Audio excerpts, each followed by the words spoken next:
Hello YouTube family, कैसे हैं आप सभी। आशा है कि आप सब अच्छे होंगे।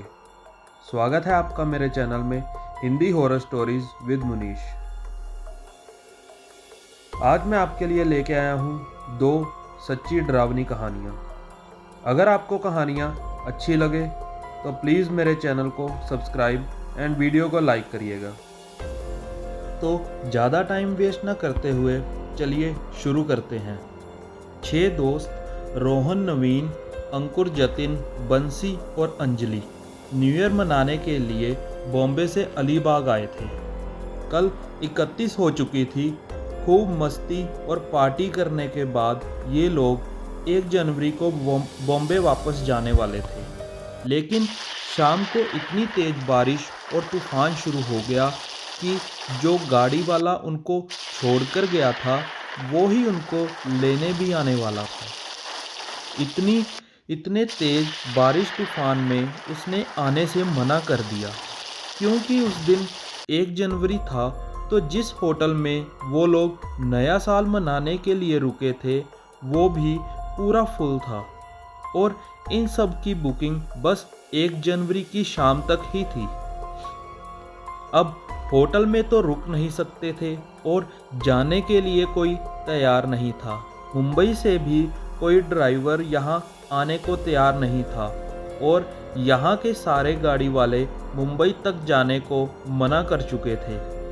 ये सारे के सारे कॉलेज के दोस्त थे और कई सालों बाद न्यू ईयर पर साथ रहने की इन्होंने प्लानिंग की थी।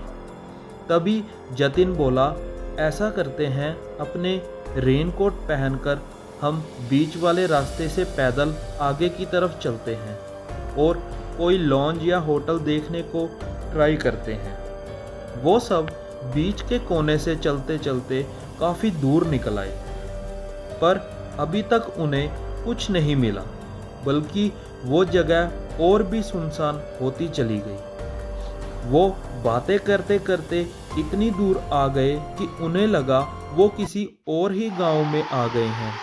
वहाँ इतने तूफान में दूर दूर तक कोई भी नज़र नहीं आ रहा था।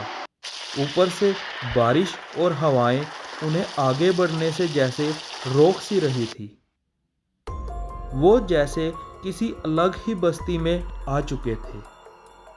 तभी उन्हें अचानक एक बोर्ड पर लिखा हुआ दिखा, गर्भाली। ये उस बस्ती का नाम था जहाँ पर अभी वो खड़े थे। सबने अपना फ़ोन निकालकर इस लोकेशन के बारे में जाकर कोई होटल देखने लगे, लेकिन किसी के भी फ़ोन में नेटवर्क नहीं आ रहा था। अचानक उन्हें अपनी दाईं तरफ एक गली में हल्की सी कुछ लाइट सी दिखाई दी। उन्होंने सोचा कि वहाँ चलकर पूछना ठीक होगा कि आसपास कोई होटल वगैरह है या नहीं। उस जगह पर पहुँचते ही उन्हें जैसे कोई सरप्राइज़ मिला। वो एक छोटा सा रिजॉर्ट था और वहाँ पर रहने की जगह भी थी, बस वहाँ नेटवर्क का थोड़ा इशू था। पर जब दोस्त और दारू साथ हो तो फ़ोन की क्या ज़रूरत थी, और वैसे भी उन्हें एक रात ही वहाँ काटनी थी। इसे कहते हैं किस्मत। घरभाली में ही मिल गई जगह है भाई। यहाँ के लोग बस थोड़ा दूर रहते हैं। नवीन ने रिसेप्शन पर बैठे हुए उस आदमी से पूछा। उस आदमी की शर्ट पर ठाकुर नाम का टैग लगा हुआ था। वो रिजॉर्ट किसी छोटी हवेली जैसा लग रहा था। एक बड़ा सा बरामदा, बीच में फुआरा, एक स्विमिंग पूल और बड़ी सी कुछ मूर्तियाँ।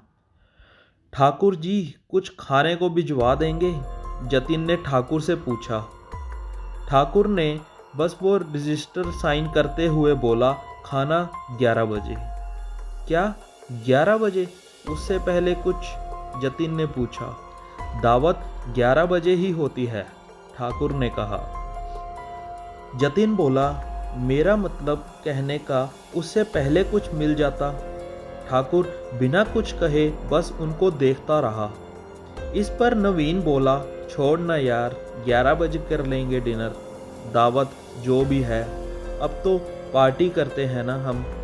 ठाकुर ने घंटी बजाई और एक औरत ने आकर उन सबको कमरे तक पहुंचा दिया। कमरे में वैसे तो टीवी एसी कुछ नहीं था। वहाँ 5 बेड लगे हुए थे जो इन लोगों के लिए काफ़ी थे। बिना टाइम वेस्ट किए हुए विस्की का पैक बनाकर वापस सब लोग मूड में आ चुके थे। कुछ ड्रिंक्स पीने के बाद अंजलि और बंसी हवेली के फोटो लेने नीचे चले गए। बाकी चारों ड्रिंक्स पीने और बातें करने लग गए। ठीक 11 बजे फ़ोन की घंटी बजी। फ़ोन उठते ही दावत पर आ जाइए पूल के पास, किसी की अजीब सी आवाज़ आई। चलो भाई लोग, डिनर लग गया। बंसी और अंजलि भी वहीं होंगे शायद। वहाँ पहुँचते ही उनके जैसे होश ही उड़ गए। उस जगह का नक्शा ही बदला हुआ था। बाकी जगह अंधेरा था, लेकिन यहाँ पूल के पास वाली खाने की जगह पर पूरा उजाला था और हल्का म्यूजिक भी लगा हुआ था। कुछ वेटर पूरे सूट बूट में वहाँ बैठे लोगों को खाना सर्व कर रहे थे। ऐसा लग रहा था कि जैसे किसी की शादी है। उन्हें देखकर वेटर भी हल्की मुस्कुराहट के साथ उनका स्वागत कर रहे थे। खाने की खुशबू ऐसी थी कि चारों के चारों प्लेट उठाकर लाइन में लग गए। लाइन में सबसे आगे रोहन था। रोहन ने जैसे ही खाने के लिए स्टील का ढक्कन उठाया तो उसने जो देखा, उसे देखते ही उसकी हालत खराब हो गई। वह चिल्लाया। पीछे खड़े नवीन, जतिन और अंकुर उसे संभालने के लिए जैसे ही आगे बढ़े, उनका भी वो देखकर वही हाल हुआ जो रोहन का हुआ था।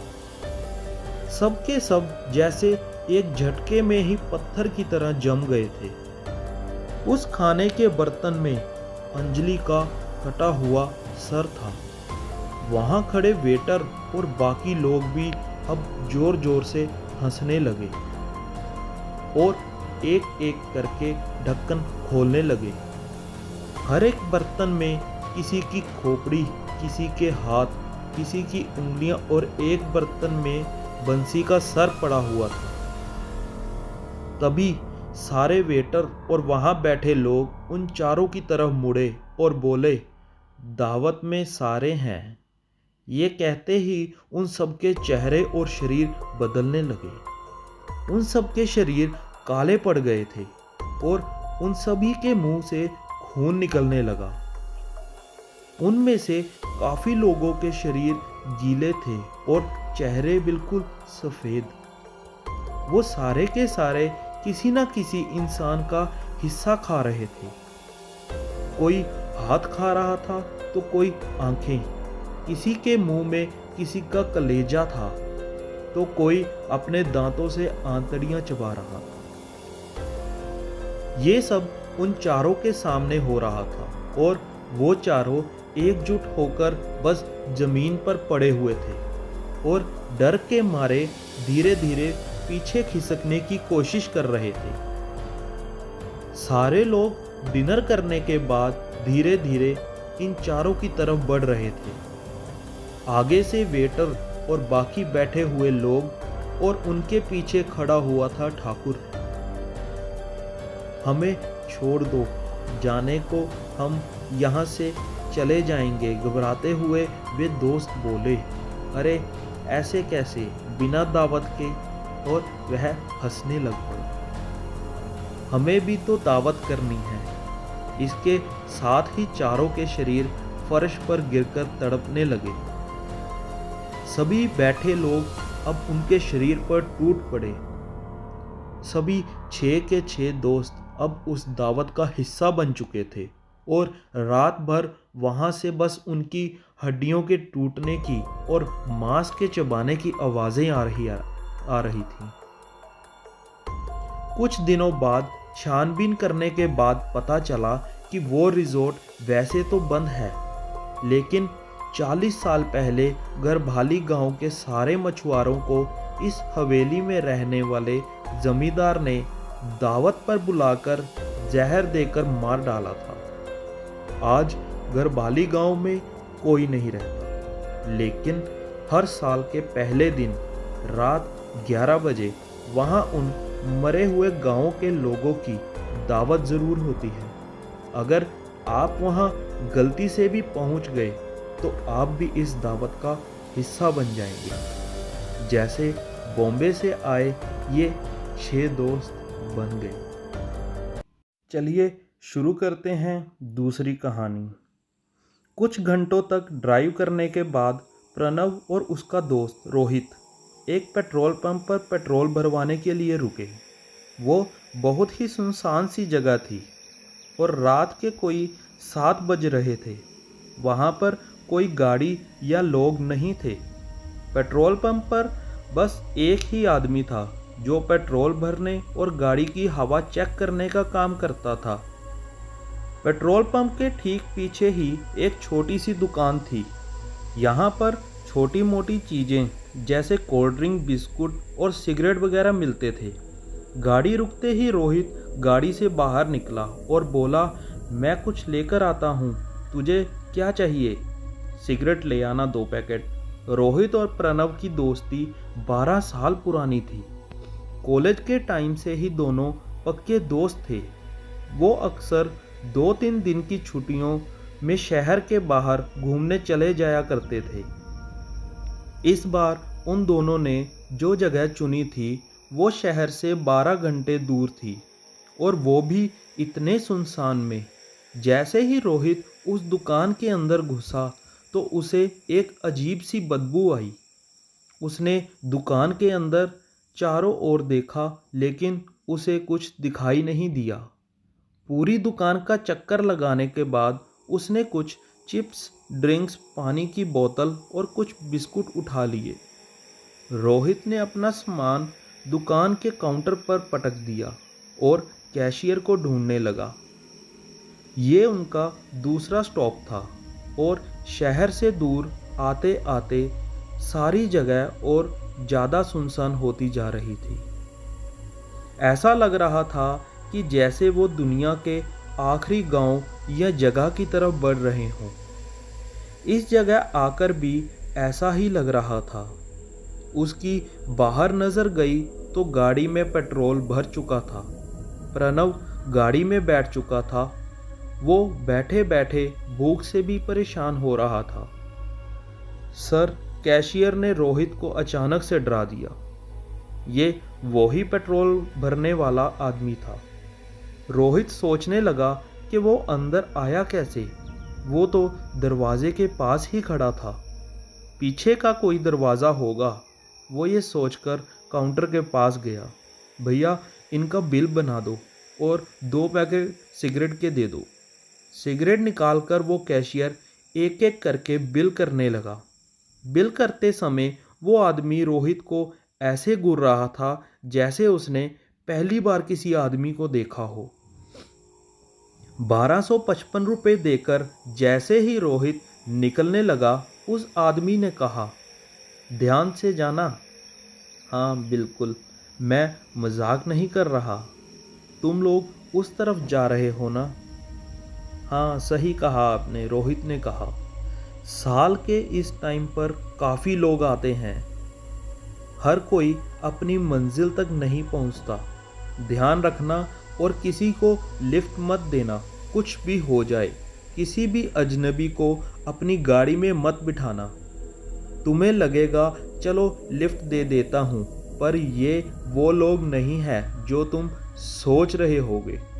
ये कुछ अलग ही लोग हैं, बल्कि शायद लोग भी नहीं हैं। जैसे ही रोहित गाड़ी में वापस आया तो उसने देखा प्रणव दुकान के सामने रखे डस्टबिन के बगल में ही उस दीवार पर पेशाब कर रहा था। वो भागते हुए वापस गाड़ी में घुसा, तुरंत दरवाज़ा बंद किया और रोहित को बोला, अरे जल्दी भगा, जल्दी भगा, जल्दी। अरे पागल हो गया है क्या साले? क्या करके आया है? उसने देखा कैशियर उसकी गाड़ी के पीछे भाग रहा था और ज़ोर ज़ोर से हाथ हिला रहा था। वो काफ़ी गुस्से में था और चिल्ला रहा था, साले लंबू ने मुझे उसकी दुकान के बाहर मूतते हुए देख लिया। और वह हंसने लगा। तो अंदर जाके बाथरूम नहीं यूज़ कर सकता था क्या? गधा कहीं का।